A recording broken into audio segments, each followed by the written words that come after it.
વરસાદ હવે વરસાદની શરૂઆત ક્યારથી થવાની છે અથવા તો જે ગરમીનું પ્રમાણ છે એ કેટલા સમય સુધી વધશે અને કેવી ગરમીનો અહેસાસ આપણે કરવો પડશે? ગરમીનો અહેસાસ અત્યારે હવે ધીરે ધીરે ગરમી વધશે. 1 એપ્રિલથી ગરમી વધવાની શક્યતા રહે છે.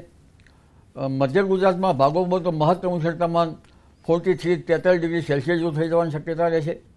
ઉત્તર ગુજરાતના ભાગોમાં, મહેસાણાના ભાગો, બનાસકાંઠાના ભાગો અને સાબરકાંઠાના ભાગોમાં પણ ગરમી વધશે. આ ભાગોમાં 41 ડિગ્રી સેલ્સિયસ, કોઈ 42 ડિગ્રી સેલ્સિયસ જેવું મહત્તમ ઉષ્ણતામાન થઈ જવાની શક્યતા રહે છે.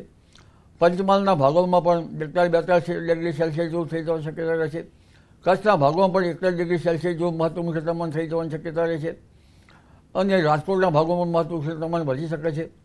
જામનગરના ભાગોમાં પણ ગરમી વધી શકે છે. પશ્ચિમ સૌરાષ્ટ્રના ભાગોમાં પણ મહત્તમ ઉષ્ણતામાન 33 ડિગ્રી સેલ્સિયસ જેવું રહેવાની શક્યતા રહે છે. જૂનાગઢના ભાગોમાં 41 ડિગ્રી સેલ્સિયસ જેવું રહેવાની શક્યતા રહે છે. અમરેલીના ભાગો, સૌરાષ્ટ્રના ભાગો બધામાં ગરમી પડશે. ભાવનગરના ભાગોમાં પણ ગરમી રહેશે. દક્ષિણ ગુજરાતના ભાગોમાં પણ 40-41 ડિગ્રી સેલ્સિયસ જેવું મહત્તમ ઉષ્ણતામાન થઈ શકે. એ ધીરે ધીરે ગરમીનો રાઉન્ડ આવી રહ્યો છે અને આ ગરમીનો રાઉન્ડ જોવા જઈએ તો હવે આકરી ગરમી પડશે. પરંતુ મેષ સંક્રાંતિ 14મી તારીખ, જે 13-14 તારીખે આવે છે, મેષ સંક્રાંતિ પણ રવિવારની આવે છે. એટલે સંક્રાંતિ રવિવારનું આવે એ પણ બરાબર નથી. પણ આ વખતના જે યોગો જે છે એ 11મી તારીખ સુધીમાં તો પાણી જે એકાએક હવામાનમાં પડતો કમોસમી વરસાદ, દેશના ઉત્તરીય પર્વતીય પ્રદેશોમાં લગભગ હિમવર્ષા આ થશે. પરંતુ 14મી એપ્રિલ પછી જી કાકા, આપણે વરસાદ વિશે પણ વાત કરીશું, પણ આપણા દર્શક મિત્ર અત્યારે જોડાઈ ગયા છે લીંબડીથી અને એ આપને સવાલ કરવા માંગે છે. સૌથી પહેલા એમનો સવાલ સાંભળીશું અને પછી કાકા એમનો જવાબ આપશે. જી જી, આપનું નામ? જી, આપનો સવાલ શું છે? આગાહી આપે અમરલાલ કાકા. જી, એમાંથી અત્યારે ધરતીમાં ઉથલ પાથલનું બોલે છે કાકા, તો કહું ધરતી કંપની શક્યતા ખરી? અમરલાલ કાકા પૂછો છે.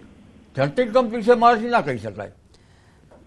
ધરતીકંપ વિશે કાકા વાત નહીં કરી શકે, કારણ કે અમુક વસ્તુઓ તે વાત ન કરી શકે, કારણ કે એ સરકારી વાતો જે હોય છે અથવા તો સરકારના અનુસંધાનમાં જે વાતો કરવાની હોય છે તે વાતો કાકા નહીં કરી શકે. એટલા માટે ધરતીકંપ સિવાય જો અત્યારનું આગામી વર્ષ કયા પ્રકારનું રહેશે એના વિશે કાકા વાત કરી શકે છે. જી જી, અન્ય દર્શક પણ આપણી સાથે જોડાઈ ગયા છે, એમનો સવાલ પણ સાંભળીશું. સૌથી પહેલા તો આપનું નામ જણાવશો? ભરતભાઈ. જી, આપનો સવાલ?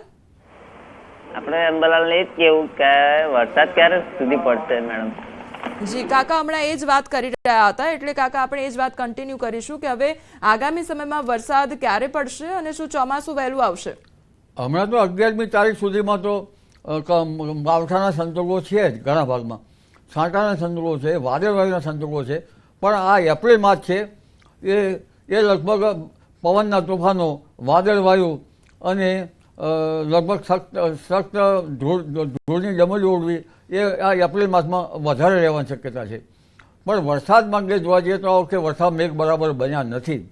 પરંતુ જે ગરમી પડવાની છે અને જે સમુદ્રનું ઉત્પીડન થવાનું છે, બંગાળ ઉપસાગર અને અરબી સમુદ્ર બંનેમાં વાવાઝોડા મે માસમાં થવાના છે, જેના કારણે સમયવાહી પ્રવાહના જોરના કારણે શરૂઆતનો વરસાદ લગભગ રોહિણી નક્ષત્રમાં આવવાની શક્યતા રહેશે અને ઉત્તરથી રોહિણી રેલવાની શક્યતા રહેશે.